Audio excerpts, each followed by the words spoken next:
On a donc récemment, on peut le dire, on a signé Make Up Forever, donc une branche de LVMH. Et en fait, tout l'enjeu de la création, en fait, ça fait la transition aussi sur ta question d'avant sur l'histoire de Metagora.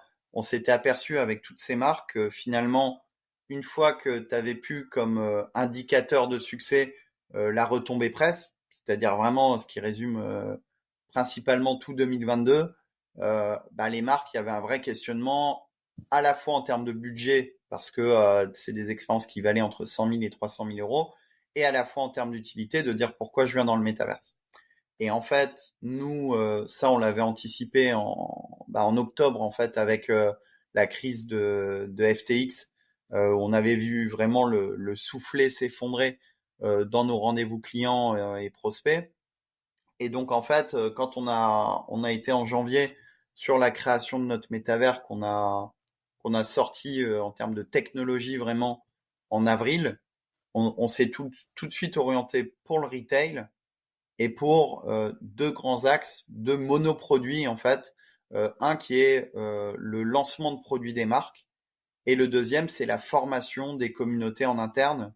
Donc soit des employés en général sur l'onboarding, les employés pour marque employeur, culture de marque, soit le côté formation des vendeurs, donc des vendeurs qui sont en magasin physique, parce que à nouveau côté communautaire avec les jeunes et moins jeunes en magasin, en fait ils sont formés généralement dans le retail avec des PDF en arrière boutique et il y a rien de gamifié. Donc en fait on s'est dit en formant les marques sur de l'expérience employeur en interne, finalement tu leur fais vivre leur communauté, leur propre métavers en quelque sorte, et à la fois tu les formes à ces sujets-là. Et quand demain ils veulent s'adresser au B2C, bah à la fois ils ont eu toute cette expérience en interne, et puis Metagora devient finalement le seul acteur qui les a formés par la pratique, et donc qui peut déployer avec eux les expériences. Et donc dans nos deux produits qui sont formation des employés et lancement de produits, il s'avère que Make Up Forever lance un produit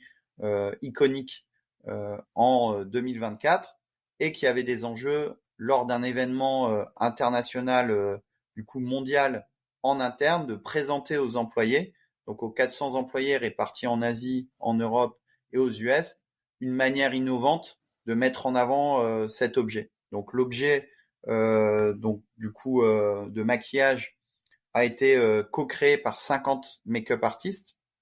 Il a pas mal d'innovations techniques qui permettent de maintenir plus longtemps sur la peau, qui est vegan, enfin tous ces éléments-là. Et finalement, la manière dont ils avaient historiquement de le présenter, c'était de faire une vidéo. Une vidéo, et ça c'est au mieux. Et sinon, c'est une présentation PDF. Et donc nous, en fait, on a créé un espace 3D accessible depuis le téléphone où les personnes ont pu se balader dans 5 salles qui ont été représentées en faisant la version cartoonesque de la boutique historique rue de la Boétie à Paris. Donc en fait, la plupart des employés avaient jamais eu l'occasion de la visiter. Donc là, ils ont pu la visiter dans cet espace. Et on a créé des avatars qui ressemblaient aux 5 principaux make-up artistes sur les 50 qui ont fait le plus d'innovation sur le produit. Et à travers d'une création d'avatars, de mini-jeux autour du maquillage, les personnes ont pu vivre cette expérience.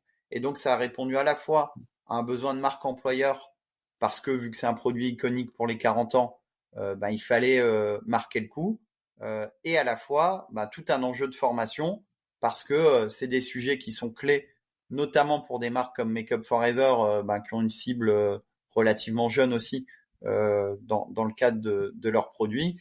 Et donc, tu as la capacité en interne de former l'entièreté du groupe dans une projection concrète d'expérience pour donner des idées derrière de réexploitation. Est-ce que ça va remplacer des tutos vidéo? Est-ce que finalement c'est un nouveau moyen de former des vendeurs pour démarquer la marque quand il y a des ventes multiples dans des Sephora? Et donc ça s'est mis en place. Donc on avait signé le 25 avril, on a livré le 9 mai. Et donc nous, ça a été une super expérience parce que pareil, on a ce qu'on a fait au-delà de créer une technologie accessible, c'est qu'on a automatisé 90% de la production 3D Et quand tu as, on va dire, une dizaine de jours pour faire une production, sachant que la V1, fallait la livrer le 5 mai, ça validait aussi l'hypothèse qu'on avait en interne de dire que comparé à une production d'agence classique, on était 10 à 20 fois plus rapide, quoi.